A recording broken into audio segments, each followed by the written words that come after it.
ان کے حوالے سے نبی علیہ الصلوۃ والسلام کو کہا جا رہا ہے ان پر آپ غم نہ کیجئے گا۔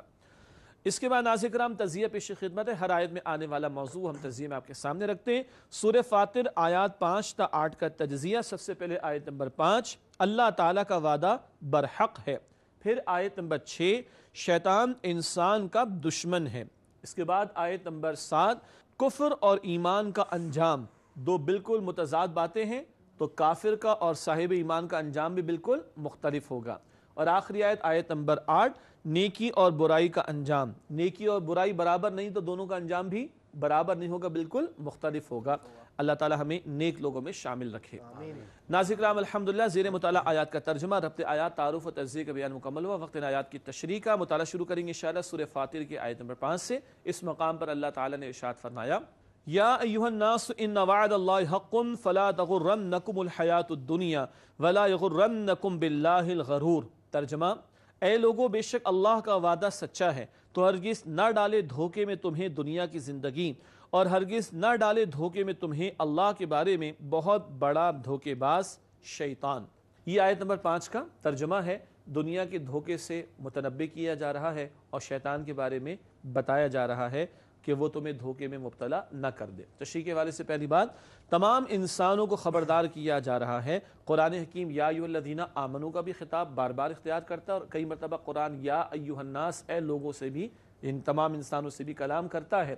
تشریح کے حوالے سے پہلی بات، تمام انسانوں کو خبردار کیا جا رہا ہے۔ مزید آگے لکھا ہے، اللہ تعالیٰ کا قیامت برپا کرنے کا وعدہ سچا ہے، اس میں کوئی شک نہیں۔ کیوں؟ اللہ کا کلام سچا کلام ہے۔ قرآن نے 2 مرتبہ کہا، سورہ نساء میں آیت نمبر 87 اور آیت نمبر 122 میں، وَمَنْ أَصْدَقُ مِنَ اللَّهِ قِيلًا وَمَنْ أَصْدَقُ مِنَ اللَّهِ حَدِيثًا۔ اللہ سے بڑھ کر کس کا قول سچا ہوگا، اللہ سے بڑھ کر کس کی بات سچی ہوگی؟ تو جو قیامت کا وعدہ اللہ نے دیا وہ برحق وعدہ ہے۔ آگے مزید لکھا ہے، لہذا وہ دنیا کی زندگی کی رنگینیوں میں کھو کر آخرت کو نہ بھول جائیں۔ کون لوگوں سے کہا جا رہا ہے قیامت تو آ کر رہے گی، تو تم دنیا کی زندگی کی رنگینیوں میں کھو کر آخرت میں ناکام نہ ہو جانا، آخرت کو بھول نہ جانا، غافل نہ ہو جانا۔ اور بہرحال دنیا میں رنگینی تو ہے، اٹریکشن تو ہے، اور ہم تو کہہ بھی دیتے ہیں، انگریزی کے جملے بڑے معروف ہیں، سینگ از بلیونگ، جو نظر آ رہا ہے اسی پر مانتے ہیں، اسی کو ہم مانتے ہیں۔ انا للہ و انا الیہ راجعون۔ ہمارا عقیدہ تو بتا جو نظر آ رہا ہے وہ اصل نہیں ہے، اصل تو اس کے ورے اور اس کے پیچھے، اس کے بعد ہے۔ ہمارا ایمان کہاں سے شروع ہوتا ہے؟ الذین یؤمنون بالغیب، غیب پر ایمان سے ہمارا ایمان شروع ہوتا ہے۔ غیب کیا ہے؟ نظر آتا ہے ہمیں؟ وہ تو انسین ہے نا، نظر نہیں آتا۔ جی اگلا نقطہ، دھوکے باز سے مراد شیطان ہے، کہیں ایسا نہ ہو کہ شیطان انہیں اللہ تعالیٰ کے بارے میں دھوکے میں ڈال دے۔ غرور ایک ہوتا ہے غرور، وہ تم تکبر کے لیے استعمال کرتے ہیں، غرور کہتے ہیں، غرر دھوکے کو کہتے ہیں۔ غرور بہت بڑا دھوکے باز کون؟ شیطان۔ وہ کبھی کہتا ہے کر لے گناہ، کوئی بات نہیں، توبہ کر لیجیے، اور مروا دیتا ہے انسان کو۔ کہتے ہیں نا بیچ چوراہے پر لا کر پھنسا کر نکل جاتا ہے، اللہ محفوظ رکھے اس کی چنگل سے اور حملوں سے۔ پھر کہتا ہے نا اللہ بڑا رحمان، اللہ بڑا رحیم، اس میں کوئی شک ہی نہیں، اللہ رحمان اللہ رحیم ہے، لیکن اللہ تعالیٰ شدید العقاب بھی تو ہے، سخت عذاب دینے والا، اور سریع الحساب بھی تو ہے، جلد حساب لینے والا، عزیز ذو انتقام بھی تو ہے، غالب اور انتقام اور بدلہ لینے والا۔ یہ باتیں نگاہوں کے سامنے نہیں رہنے دیتا۔ اللہ رحمان ہے، کر لے تو گناہ، اللہ رحمان ہے تو کر لے، اللہ معاف کر دے گا، اللہ معاف بھی کرتا ہے، اللہ توبہ بھی قبول فرماتا ہے۔ لیکن کیا اللہ نے جہنم کا ڈراوا نہیں دیا؟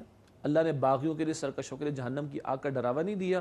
وہ ہٹا دیتا ہے نگاہوں کے سامنے سے، ایک رحمت کا ہی پہلو سامنے رکھتا ہے۔ یہ ہے وہ دھوکہ جس میں مبتلا ہو کر انسان بے عملی کی طرف جاتا ہے اور آخرت سے اپنے آپ کو غافل کر لیتا ہے۔ اللہ شیطان کے دھوکوں سے اور دنیا کے فتنے اور چنگل سے ہم سب کی حفاظت فرمائے۔ اگلی آیت سورہ فاطر کی آیت نمبر 6 ارشاد ہوا، ان الشیطان لکم عدو فاتخذوہ عدوا انما یدعو حزبہ لیکونوا من اصحاب السعیر۔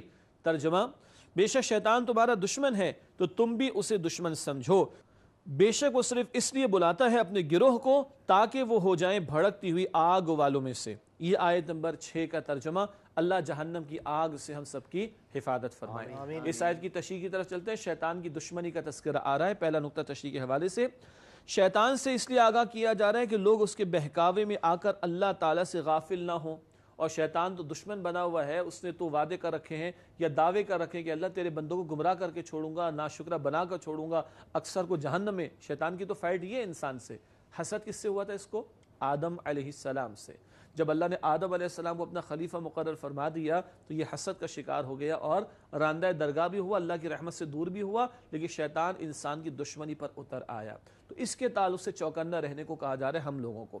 اگلا نقطہ، کیونکہ وہ انسان کا کھلا دشمن ہے لہذا اسے دشمن سمجھا جائے، اس کی چالوں سے خبردار اور اس کے ہتھ کنڈوں سے ہوشیار رہا جائے۔ اللہ کہہ رہے تمہارا دشمن ہے تو تم بھی کیا سمجھو، اسے دشمن سمجھو۔ او بھائی میں جب دشمن کو دشمن سمجھوں گا تو بچنے کی کوششیں کروں گا کہ نہیں؟ وہ کہاں سے مجھ پر اٹیک کرے گا، اس کے بعد ویپنز کون کون سے ہیں، اس کی انٹیلیجنس انفارمیشن کا سسٹم کیسا ہے نا، میری کمزوریاں کیا کیا ہیں، میرے لوپ ہولز کیا کیا ہیں جہاں سے وہ دشمن مجھ پر حملہ آور ہو سکتا ہے، تو مجھے اپنا ڈیفنس کرنا ہوگا، ہے کہ نہیں؟ ناظرین کرام اتنی باتیں ہم سب کو سمجھ آتی ہیں۔ اللہ کہتا ہے شیطان دشمن ہے، تم بھی اسے دشمن سمجھو۔ اللہ ہمیں معاف کرے، ہم اپنے پیارے سے خوبصورت سے کیوٹ سے بچوں کو بعض اوقات کیا کہہ دیتے ہیں، بڑا ہی شیطان ہے، استغفر اللہ کہتے ہیں نا، بڑا ہی شیطان ہے، شیطان بھی نہیں کہتے، کیا کہتے ہیں، بڑا ہی شیطان ہے، استغفر اللہ۔ اچھا بچے کچھ شرارت کر جاتے ہیں کچھ نہ کچھ، لیکن ان کو شیطان تو نہ کہو، اور شیطان بھی نہیں کہتے، کیا کہتے ہیں، بڑا ہی شیطان۔ اتنا پیارا اتنا خوبصورت سا کیوٹ سا بچہ، اس کو اگر ہم شیطان کہیں گے تو وہ مردود یاد رہے گا کبھی؟ ہاں، اس کی دشمنی یاد رہے گی، اس کے حملے یاد رہیں گے، اس کے ویپنز یاد رہیں گے، اس کی در اندازیاں یاد رہیں گی؟ جی ناظرین کرام، اللہ تعالیٰ مجھے اور آپ کو یہ یقین دے کہ اللہ کہہ رہے ہیں تمہارا دشمن ہے، تم اس کو دشمن سمجھو۔ سمجھیں گے تو فائٹ کے لیے تیار ہو سکیں گے نا انشاءاللہ تعالیٰ، اور دشمن ہی نہیں سمجھیں گے تو کیا ہوگا، سرحد بھی ہماری کھلی ہوئی ہوگی، اندر انٹر ہوگا۔